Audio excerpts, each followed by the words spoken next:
Commandant Charcot, c'est un navire absolument unique qui a été conçu pour faire des explorations polaires dans la continuité de ce qu'a pu être la grande période d'exploration polaire française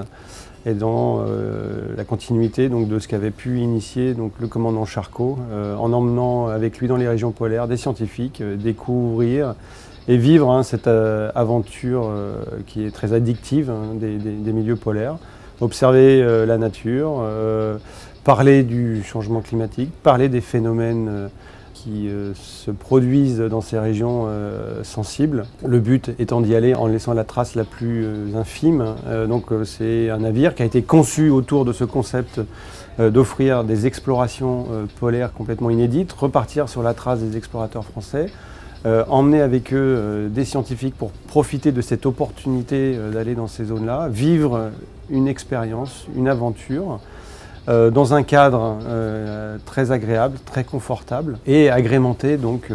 d'interventions de naturalistes qui vont expliquer la nature, l'environnement aux passagers. On a souhaité travailler avec les meilleurs architectes, Jean-Philippe Noël, Jean-Michel Villemotte, pour créer des espaces qui soient en symbiose avec l'environnement dans lequel on va naviguer, cosy, chaleureux, un peu des petits chalets. Quand on navigue dans les pôles, on a une sensation bizarre de se retrouver un petit peu à la montagne, dans des environnements immobiles, silencieux. Donc le navire a été étudié d'un point de vue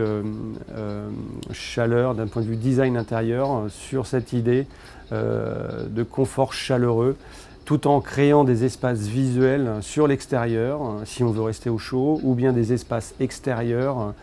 très nombreux sur ce navire qui permettent d'être au plus proche donc, de la nature et de débarquer également sur cette banquise.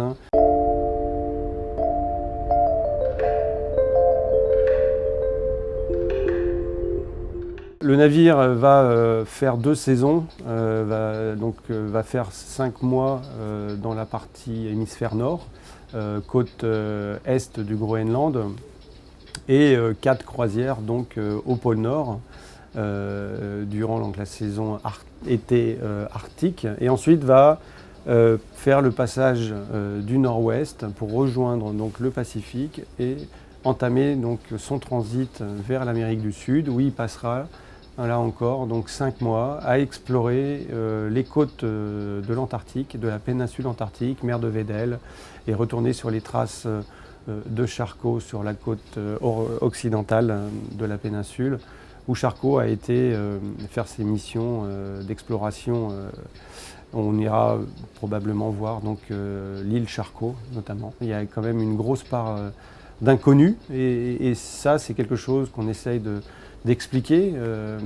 à nos passagers ce qu'ils vont vivre. C'est pas un programme à la carte, c'est vraiment une aventure polaire.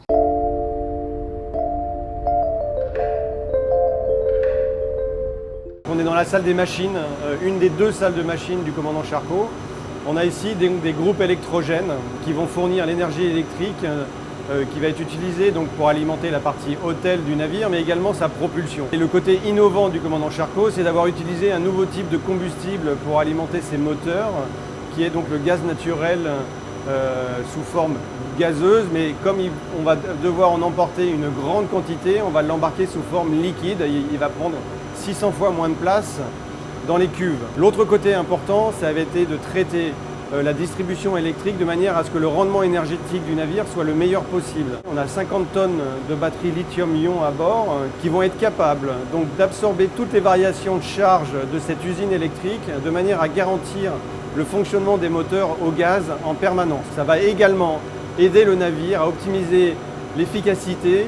en tournant 1 heure au gaz,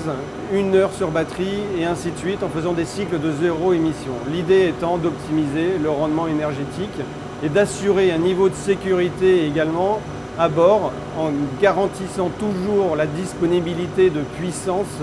pour gérer la propulsion et donc la manœuvrabilité du navire dans la glace. On perd beaucoup d'énergie dans nos moteurs diesel